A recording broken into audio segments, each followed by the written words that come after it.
各位观众老爷们，大家好，欢迎收看由您亲自点赞赞助播出的节目《亚当球鞋》，欢迎大家。这一期视频呢，应该就是我今年的最后一期视频了。那小当在这里提前先祝大家新年快乐，祝大家在新的一年里面能够越来越好。前不久我测试了李宁今年刚刚推出的最新团队旗舰玉帅 Ultra， 整体的体验感确实还行，但是真的算不上出众。加上它1000多的售价，我觉得在现在的篮球鞋市场上，它真的不具备什么特别强劲的竞争力。而这一双匹克在几乎相同时期推出的大三角3.0 Pro， 它在有着更为亲民价格的前提下，在实战方面，我也觉得它会比玉帅 Ultra 更为出色。在视频的开头，我就可以给大家一个结论：如果你在这一段时间想要购买一双性能出色的团队鞋款，那大三角3.0 Pro 就是一个非常不错的选择。相信大家对于这个鞋款最大的一个疑问，就是它究竟是不是几年前匹克以 PPT 形式发布的那一双传说中的超级大三角？因为它们这一个外观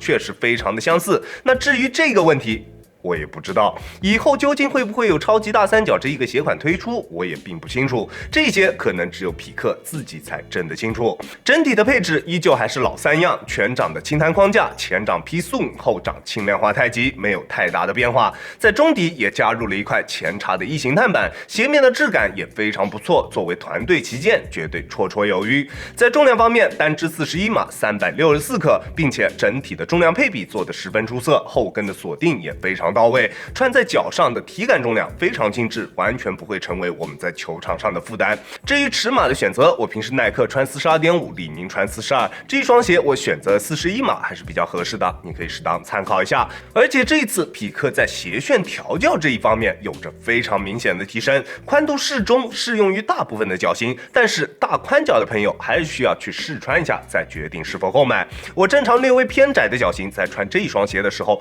不管是穿厚袜子还是穿薄袜子，在系紧鞋带之后，它都能提供给我不错的包裹感受。虽然在上脚初期，它脚踝处的鞋面会有些许的磨脚踝情况，前段的覆盖式鞋面也会有一点点压脚背的感觉，但是在磨合个一场球之后，这种感觉就不明显了。整体的包裹舒适度以及静态包裹都十分出色，没有任何问题。在动态锁定方面，它的表现也同样十分出色。前面我也说到了，这一次的鞋楦调教确实做得比较不错，加上它这个麦穗形状的鞋带，拉紧鞋带之后，球鞋前中后3段的包裹锁定都非常出色，不存在哪一段稍微差一点的这一种情况。包裹的整体性很强，而且它的中底虽然有一块前插的异形碳板，但是不会出现任何绊脚的感觉，完全不需要花时间去磨合。它的鞋面能够很好的带动它的中底，整体的鞋脚一体性非常出色。但是这一双鞋在包裹方面有着一个比较明显的缺点，就是它的鞋垫。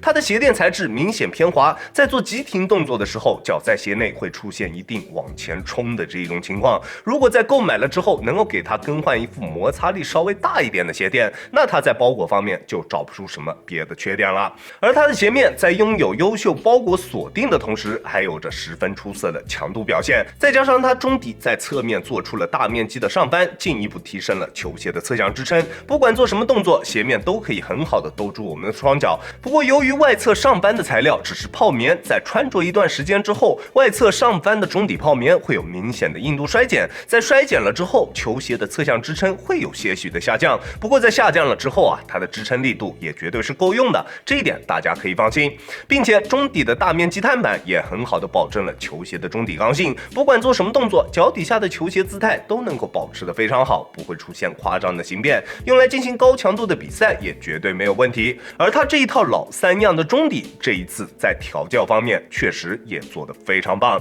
前掌非常贴地，场地感拔群，并且在反应性方面也有着非常不错的表现。在突破时，脚底下的感觉非常直接，不会有任何的泄力感出现。但是跟玉帅 Ultra 一样，它前掌也同样没有那种特别明显的软弹感，前掌的脚感完全依靠鞋垫提供。而且跟玉帅 Ultra 相同，虽然它们都在中底放置了一块大面积的异形碳板，但是它们都没有特别明显显的推进感或者说是弹射感，前掌的力反馈也都不是特别明显。但是这双鞋在中底过渡方面会比预帅 Ultra 要好上了不少，毕竟这一套配置匹克已经玩了不少时间了，对于这一套配置的调教，匹克自然是得心应手。中底的轻弹框架加上大面积的碳板，前后掌中底材料的硬度差，体感上几乎感觉不到，整个中底给我的感觉就是非常整的，一体性非常棒，并且中底的龙骨落差控制的也非常合理，穿上脚之后完全不会有什么前高后低或者前低后高的感觉，不管你习惯使用全掌跑动还是前掌跑动，它都能提供给我们非常不错的跑动感受。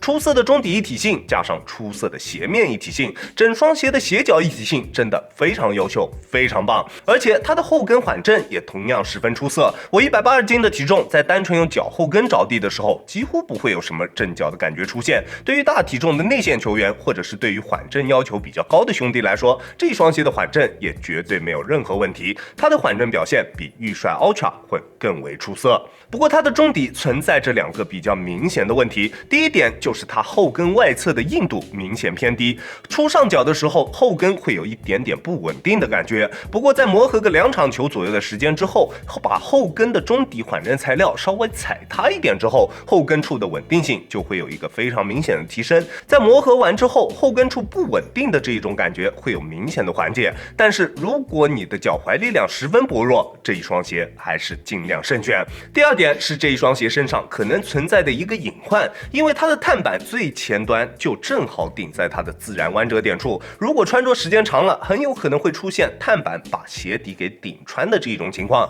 这个情况短期内应该不会暴露出来，如果真的会有这种情况发生，那估计也得过个1-2个月。所以大家现在不用着急去购买这个鞋款，毕竟现在的折扣力度也不大，我们也可以看看我担心的这一个问题究竟会不会在这一双鞋身上出现。如果真的会出现，估计也就是这1-2个月里面的事情，大家可以再等一等，看一看，好吧？至于它的大底表现，匹克的篮球鞋，大家可以好好的把你们的心放在肚子里面。抓地出色，吸灰控制也还不错。虽然这一次它的大底与地面摩擦时不会有那种特别大的摩擦声，但是抓地力完全没有问题。在有灰尘的场地上面打球，也只需要时不时的用手擦拭一下鞋底，就能保证脚底下有够用的抓地力。而且这双大三角 Pro 身上所使用的大底橡胶，在硬度方面也有着不错的表现。但是考虑到它的纹路比较偏细，我还是建议大家尽量只在室内的木地板上面使用，室外的话还是能免则免了。在稳定性以及灵活性方面，它的表现也完全没有问题。宽大的大底、较低的中底重心都让它拥有了出色的稳定性表现。不过后跟处的缓震材料虽然在磨合好了之后确实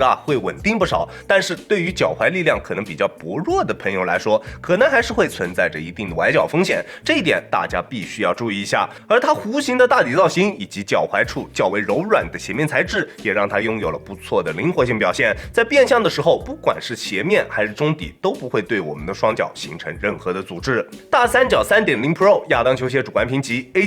这一双鞋是我今年穿过综合素质最高的一个鞋款，它跟之前我测试过的预帅 Ultra 定位完全相同，它们都有着轻质的重量、较为出色的前掌反应性以及场地感，缓震也都非常棒，整体的强度也都可以应对高强度的比赛。但是预帅 Ultra 高昂的价格以及不算出色的中底过渡，都是它不小的槽点。而这一双大三角 3.0 Pro 有着更为亲民的价格、更为出色的跑动感受、更好的缓震表现以及更为优秀的鞋脚一体性。虽然它的性能绝对能够撑得起它现在700左右的售价，但是我相信后续降到500以内绝对没有任何问题。而且以匹克的打折力度，只要货量不是特别小，3开都有可能。如果你不着急，我强烈建议大家再等等。而且它中底碳板究竟会不会把它的大底给顶穿，我们还是需要把这个问题交给时间，时间一定会给到我们答案。OK， 这就是本期视频的全部内容了。再次感谢大家观看本期的亚当球鞋。如果你觉得我的视频还有点意思，欢迎大家在各大平台搜索亚当球鞋找到我，